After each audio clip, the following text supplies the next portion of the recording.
All right, folks, so our third lesson for electrostatics is about charging by friction. There are three ways in this class that we'll look at for charging neutral objects, and friction is the first one.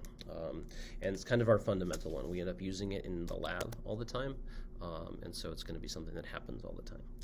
So charging by friction happens when you cause friction between objects. So when you rub objects together, electrons move from one object to the other. So that's kind of the game we're playing today, is deciding which object is going to give electrons to which other object. So one of the kind of key ideas of charging by friction is that the result of charging by friction is that the objects end with opposite charges.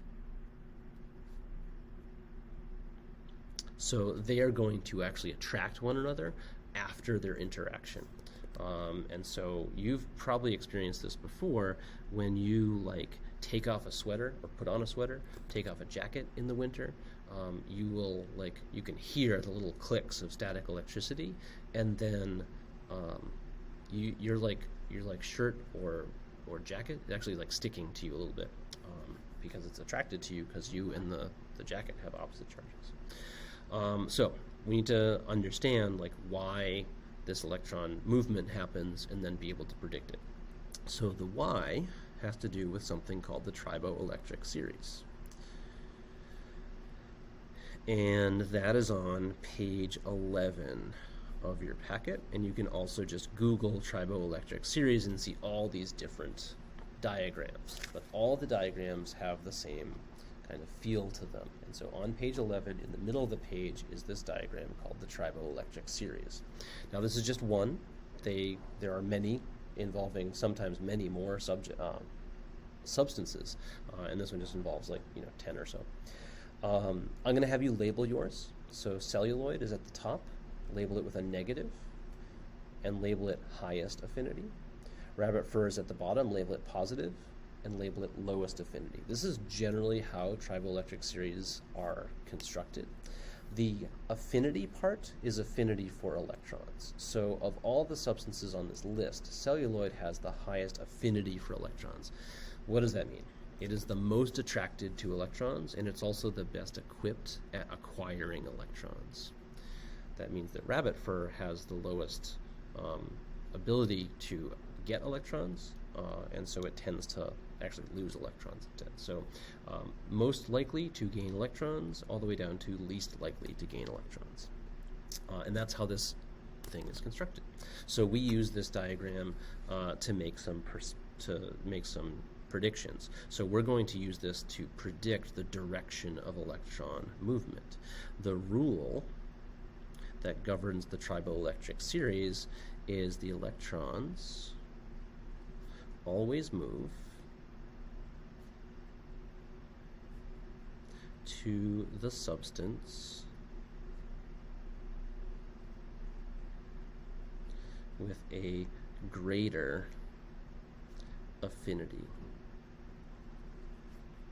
And so just because all Triboelectric series are different, so that's going to be translated as toward the negative end. Just because you'll see the negative and positive, you might not see the higher and lower affinity. And so we're just going to do two examples, and that'll be that for this lesson. So example 1 is going to be the one from Ben Franklin, amber and rabbit fur. Now once he had made the decision about this, he was actually able to make his own Triboelectric series by just doing this exact thing with a bunch of different substances and seeing how they behaved. So on the Triboelectric series, amber and rabbit fur. Amber is here, rabbit fur is here. So amber is closer to the top. That means amber has a higher affinity. So amber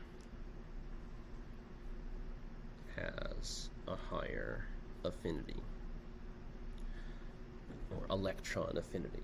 And so what that means is the electrons are going to move to the amber. So the first thing that I want you to be able to say is, once you see which one is has the higher affinity, you can then say that electrons move from the fur to the amber.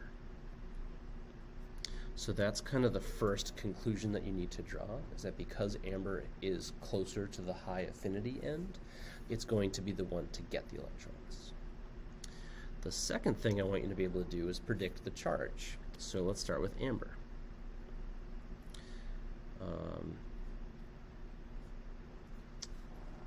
Amber has the higher affinity. Electrons move from the fur to the amber. This means that amber is going to gain electrons.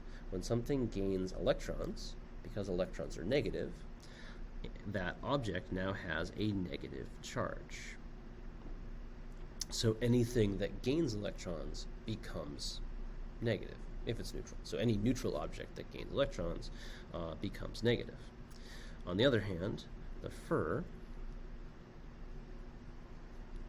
now has a positive charge because the fur had its electrons move to the amber. So it effectively lost electrons, and so now it has a positive charge. And so that's how the Triboelectric series works. The point of example 2 is to make sure that you're always following the rules, because it's easy to think of that example as kind of like an always situation. So example 2 is also going to involve amber, but this time it's going to involve celluloid. Now this would be like it's easy to envision like rubbing rabbit fur against amber, because it's like a pelt on a rock, essentially. This is like a rock and a piece of plastic. So imagine that you took went to the movie theater, stole the film from the movie theater, and like found some amber and rubbed them together. So you're rubbing like a movie film on a rock, essentially. And it would cause the transfer of electrons. So in this situation, amber and celluloid, amber is here, celluloid is here. So celluloid has the higher affinity. And so that's kind of the data you take. Celluloid has the higher affinity. So we can do everything based off of that. Because celluloid has the higher affinity, electrons move from amber to celluloid. And so I picked these two because I wanted you to see what can happen to something that's anywhere in the middle of this Triboelectric series. So we'll start with the amber. The amber now has okay, so electrons move from the amber to the celluloid. So amber lost electrons, which means that amber now has a positive charge. When something loses electrons, it's going to have now fewer electrons than protons. So because it has more protons, it has a positive charge. And celluloid now has a negative charge. And that is because celluloid gained electrons. Electrons moved from the amber to the celluloid. And so now it has more electrons than it had protons.